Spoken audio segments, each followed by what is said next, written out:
मैं good morning. मैं प्रीति अवस्थी, शासकीय कन्या उच्चतर माध्यमिक विद्यालय नेपाली से। मैं व्याख्याता वाणिज्य। मैं आज आपको व्यावसायिक अध्ययन पढ़ाने जा रही हूँ। इसके अंतर्गत मैं आपको पाठ नंबर 2 प्रबंध के सिद्धांत पढ़ाने जा रही हूँ। तो प्रबंध की सफलता या असफलता इस बात पर निर्भर है कि हम प्रबंध के सिद्धांत को कैसे लागू कर रहे हैं। यह प्रबंध के सिद्धांत वह आधारभूत सत्य है जो हर परिस्थिति में लागू होते हैं। इसको हम प्रबंध की आचार संहिता भी कह सकते हैं। आचार संहिता का अर्थ है प्रबंध की नियमावली। तो प्रबंध के सिद्धांत को प्रतिपादित करने में विभिन्न प्रबंध शास्त्री हुए, जैसे F.W. टेलर, हेनरी फ्यूल, क्रूड्स, ओडोनेल इत्यादि।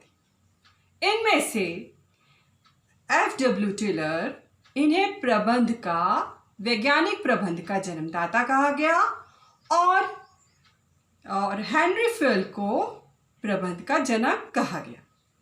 अब मैं आपको समझाना चाहूंगी कि प्रबंध के सिद्धांत क्या है।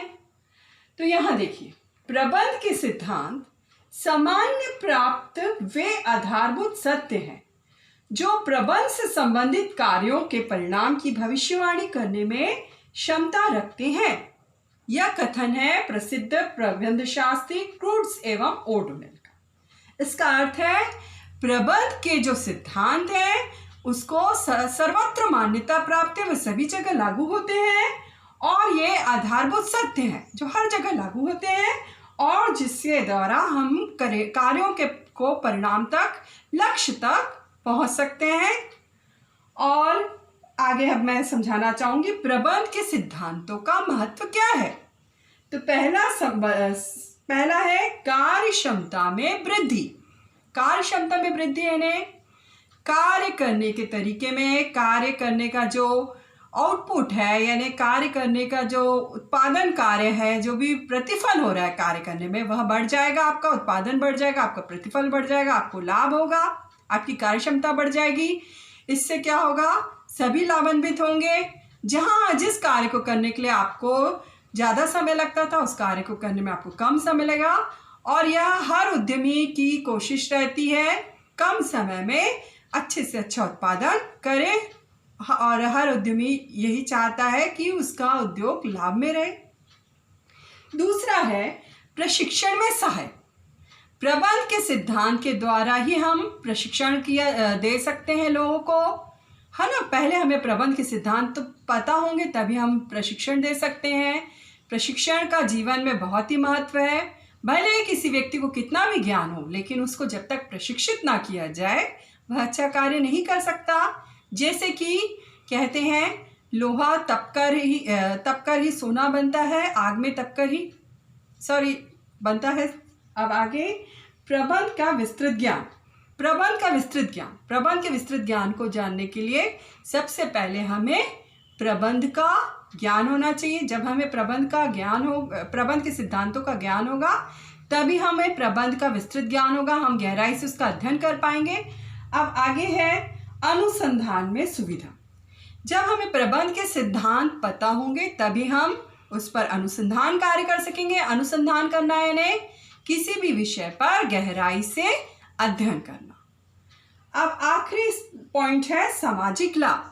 समाज को लाभ, समाज में रहने वाले लोगों को लाभ मिलेगा इससे, चाहे वह उद्यमी वर्ग हो, चाहे व्यापारी हो, चाहे वह उद्योगपति हो, सभी को लाभ मिलेगा। चाहे वह कहना चाहेंगे चाहे वह उपभोक्ता वर्ग हो, उनको भी लाभ होगा। उनको अच्छी से अच्छी वस्तु कम दाम में प्राप्त हो पाएगी, अच्छी अच्छी सी सुविधाएं मिल पाएंगी उनको। अब मैं आपको पढ़ाना चाहूंगी प्रबंध के क्षेत्र में टेलर का योगदान।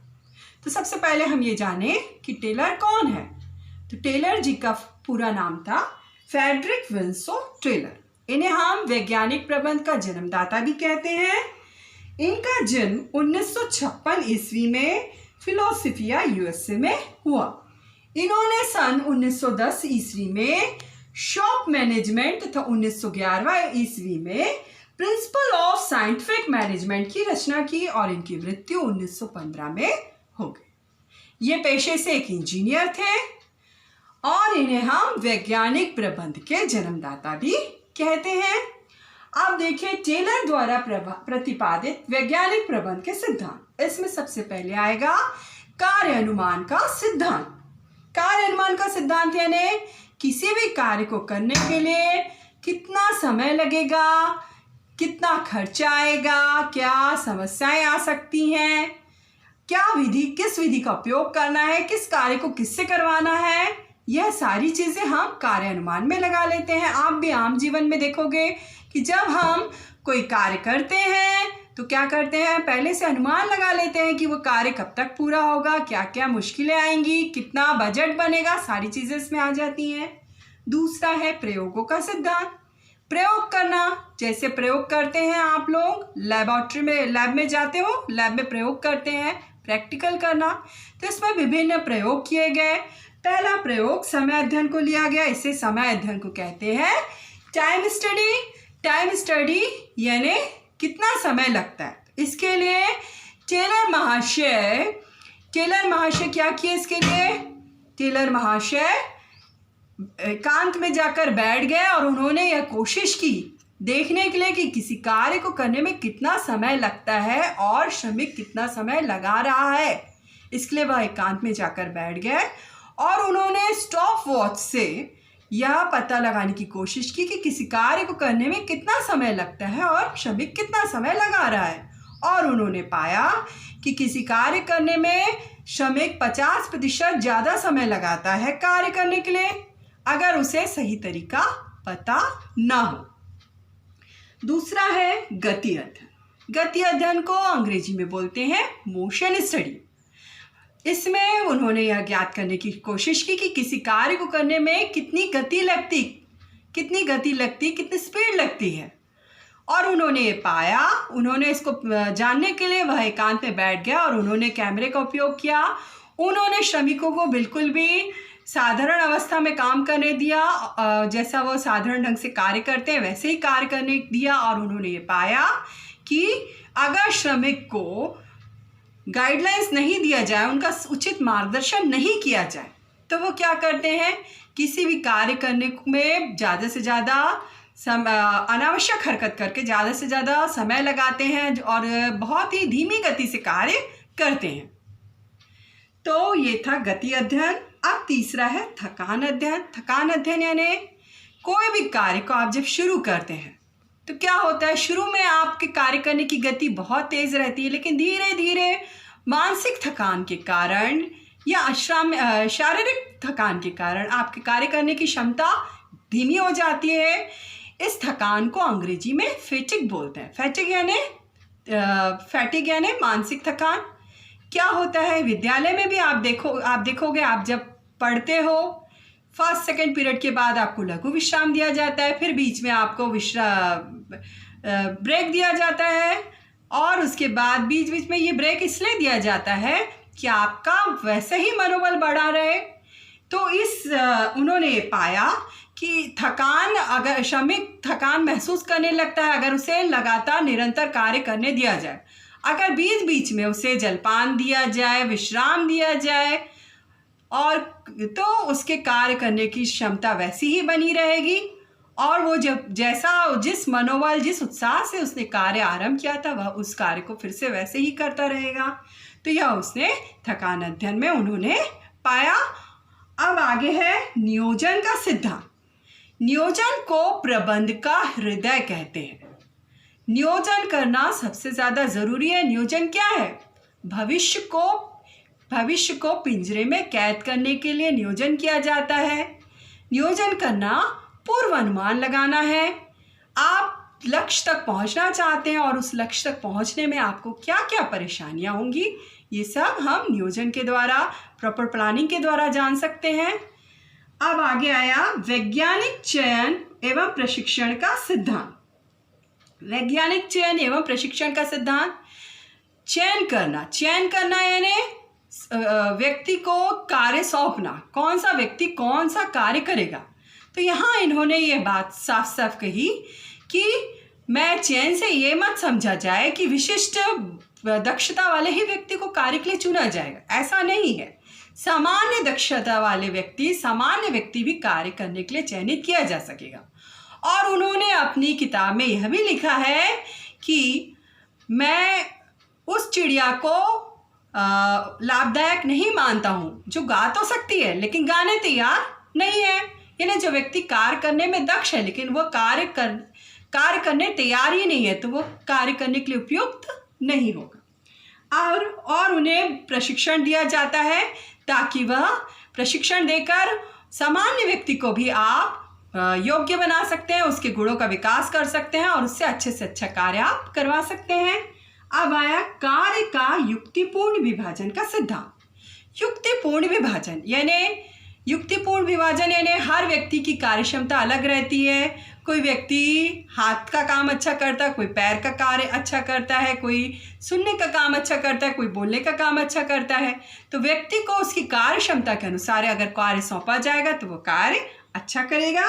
अब है प्रेरणात्मक पद्धति का सिद्धांत, प्रेरणात्मक मजदूरी का सिद्धांत। प्रेरणात्मक मजदूरी यानी वह व्यक्ति जो प्रमाप के आधार पर कार्य करे उसे ज़्यादा मजदूरी दी जाए, और वह व्यक्ति जो प्रमाप से नीचे स्तर पर कार्य करे उसे कम मजदूरी दी जाए। इससे क्या होगा, वह उत्साह से अच्छा कार्य करने की कोशिश करेगा ताकि उसे ज़्यादा से ज़्यादा मजदूरी, ज़्यादा से ज़्यादा प्रतिफल, ज़्यादा से ज़्यादा वेतन की प्राप्ति हो। इस प्रेरणात्मक मजदूरी के सिद्धांत को हम विभेदात्मक मजदूरी का सिद्धांत भी कहते हैं। अब आया सामग्री का वैज्ञानिक चुनाव व प्रयोग का सिद्धांत। सामग्री का सही उपयोग करना, सही सामग्री को चुनना। इसके लिए मैं यहाँ कहना चाहूँगी, हम जैसा बीज बोएंगे वैसा ही हमारा फल उगेगा। अगर हम अच्छे पैमाने की सामग्री लेंगे, सही विधि का उपयोग करेंगे, सही व्यक्ति से कार्य कराएंगे, अच्छी मशीनों, आधुनिक मशीनों का प्रयोग करेंगे तो हमारा जो उत्पादन होगा वह भी अच्छा होगा। इसी को कहा गया है सामग्री का वैज्ञानिक चुनाव। अब देखिए आधुनिक यंत्र व उपकरणों का सिद्धांत। अगर हम आधुनिक यंत्र, जो नई नई मशीनें आ रही हैं, आज का युग क्या है, नवाचार का युग है, आधुनिक युग है, नए नए उपकरण आ रहे हैं, नई नई टेक्नोलॉजी आ रही है। अगर हम आधुनिक मशीनों का उपयोग करेंगे तो कम से कम समय में अच्छे से अच्छा उत्पादन और अच्छी से अच्छी सेवाएं प्राप्त होंगी, लागत भी कम लगेगी, उत्पादन भी अच्छा होगा और इससे उपभोक्ता भी खुश रहेगा, उद्यमी भी खुश रहेगा। अब आया प्रमापीकरण का सिद्धांत। प्रमाप यानी क्या है? प्रमाप यानी विशिष्ट स्टैंडर्ड, एक स्टैंडर्ड तय करना। जैसे लंबाई और चौड़ाई को मापने का एक प्रमाप है, हम उसको किस प्रमाप में मापते हैं? मीटर और सेंटीमीटर। ऐसे जो कार्य हम कर रहे हैं उसको मानने का एक मानक तैयार करना कहलाता है प्रमापीकरण। एक प्रमाप तैयार किया जाए, उस प्रमाप के आधार पर जो कार्य करे उसे अच्छा माना, उस कार्य को अच्छा माना जाए और ये माना जाए अगर उस प्रमाप पे, उस पैमाने तक कार्य होगा तो ज़रूरी हमें अपने लक्ष्य की प्राप्ति होगी। हमारा लक्ष्य क्या है? अच्छी वस्तुएं और सेवाओं का उत्पादन करना। अब आया लास्ट पॉइंट, क्रियात्मक संगठन का सिद्धांत। क्रियात्मक संगठन का सिद्धांत, इसे हम 8 बॉस वाली पद्धति भी बोलते हैं, 8 नेता वाली पद्धति भी कहते हैं। इसे हमें थोड़ा इधर आप दिखाएंगे क्या? इस तरफ ये देखिए, कारखाना अध्यक्ष है सबसे ऊपर, देखिए इधर देखिए, कारखाना अध्यक्ष है ऊपर देखिए। फिर है कार्यालय स्तर पर और कारखाने स्तर पर। देखिए कार्यालय स्तर पर पहले आता है कार्यक्रम लिपिक, फिर आता है संकेत कार्ड लिपिक, फिर आता है समय एवं पारिश्रमिक लिपिक, फिर आता है अनुशासक। अब इधर देखिए कारखाना स्तर पर सबसे पहले आता है टोली नायक, फिर आता है गति नायक, फिर आता है मरम्मत नायक और फिर आता है निरीक्षक। इसे हम 8 बॉस वाली या 8 नेता वाली पद्धति भी कहते हैं। ये है हमारा क्या है? क्रियात्मक संगठन का सिद्धांत। और ये सारे मिलकर किससे काम करवा रहे हैं? ये सारे मिलकर श्रमिक से कार्य करा रहे हैं। अब देखिए आदर्श लागत प्रणाली का सिद्धांत। लागत प्रणाली, व्हाट इज लागत? लागत क्या है? किसी भी वस्तु के उत्पादन में जो कुल खर्चा आता है वह है उसकी लागत। तो ऐसी प्रणाली का उपयोग किया जाए, आदर्श लागत प्रणाली नहीं, आदर्श लेखन प्रणाली का सिद्धांत। आदर्श लेखन प्रणाली यानी ऐसी प्रणाली का सिद्धांत किया जाए जिसमें कि अच्छे लेखापाल हैं, अच्छे लिपिक हैं, उनसे सहायता ली जाए और उनसे सुविधा प्राप्त की जाए, उनकी सहायता से कार्य किया जाए। लेखन प्रणाली जो हम लागू कर रहे हैं वह आदर्श होनी चाहिए, उसमें दोष नहीं होना चाहिए, तभी हमें सही जानकारी प्राप्त हो पाएगी। अब है लास्ट पॉइंट है मानसिक क्रांति का सिद्धांत। वेरी इंपॉर्टेंट, मानसिक क्रांति का सिद्धांत क्या है? मानसिक क्रांति का सिद्धांत क्या कहता है? उद्यमी किसके लिए है? श्रमिक किसके लिए है? उद्योग के लिए है। और उद्योग किसके लिए है? श्रमिक के लिए। अगर हम ये भावना लेकर चले कि हम जो है वो उद्योग से हैं, यानी हम उद्योग से हटके नहीं हैं और उद्योग जो है वो हमारे लिए है। अगर हमारे में ये भावना रहेगी, हमारे बीच में वैमनस्य की भावना नहीं रहेगी और हम हमेशा ये प्रयत्न करेंगे, हम पूरा मन लगा के कार्य करेंगे, हम ये प्रयत्न करेंगे कि अच्छे से अच्छा कार्य किया जाए जिससे अच्छे से अच्छा प्रतिफल मिले और हम पूरे उत्साह से कार्य करेंगे। और हम उद्यमी को भी यह मानना चाहिए कि जो उसके श्रमिक लोग हैं, जो मजदूर लोग हैं, वह भी उसी के हैं। लाभ अगर उद्योग को हो तो अपने श्रमिकों को, अपने बाकी कर्मचारियों को बराबर से लाभ के अवसर प्रदान करे। यह है मानसिक क्रांति का सिद्धांत। तो हमें मैं की जगह हमें हम की भावना से यहाँ पर कार्य करना चाहिए। अब मैं आपको समझाऊंगी समय अध्ययन और गति अध्ययन में क्या अंतर है। तो समय अध्ययन सबसे पहले किया जाता है, इसे टाइम स्टडी कहते हैं। उसके बाद किसे किया जाता है? इसके बाद गति अध्ययन किया जाता है। समय अध्ययन में यह पता करने की कोशिश की जाती है कि किसी कार्य को करने में कितना समय लगता है। गति अध्ययन में यह पता किया जाता है कि कितने गति से काम होना चाहिए। और समय अध्ययन के लिए स्टॉपवॉच का प्रयोग किया गया, गति अध्ययन के लिए उन्होंने कैमरे का प्रयोग किया गया। और समय अध्ययन में हमने ये पाया कि किसी कार्य को करने में कितना समय लगना चाहिए और अगर विशिष्ट निर्देशन ना दिया जाए तो मजदूर कितना समय लगाता है। और गति अध्ययन में हमने ये पता किया कि मजदूर अनावश्यक हरकत करके किस तरह किसी कार्य को बहुत ही धीमी गति से करता है। तो इसी के साथ मैंने आज आपको समझाया। अब मैं आज का आपको होमवर्क देना चाहूँगी। आप समय अध्ययन और गति अध्ययन में क्या अंतर है, यह प्रश्न का उत्तर लिखिएगा। दूसरा प्रश्न मैं आपको यह दूंगी कि F.W. टेलर द्वारा प्रतिपादित वैज्ञानिक प्रबंध के क्या सिद्धांत थे, इन्हें लिखिए।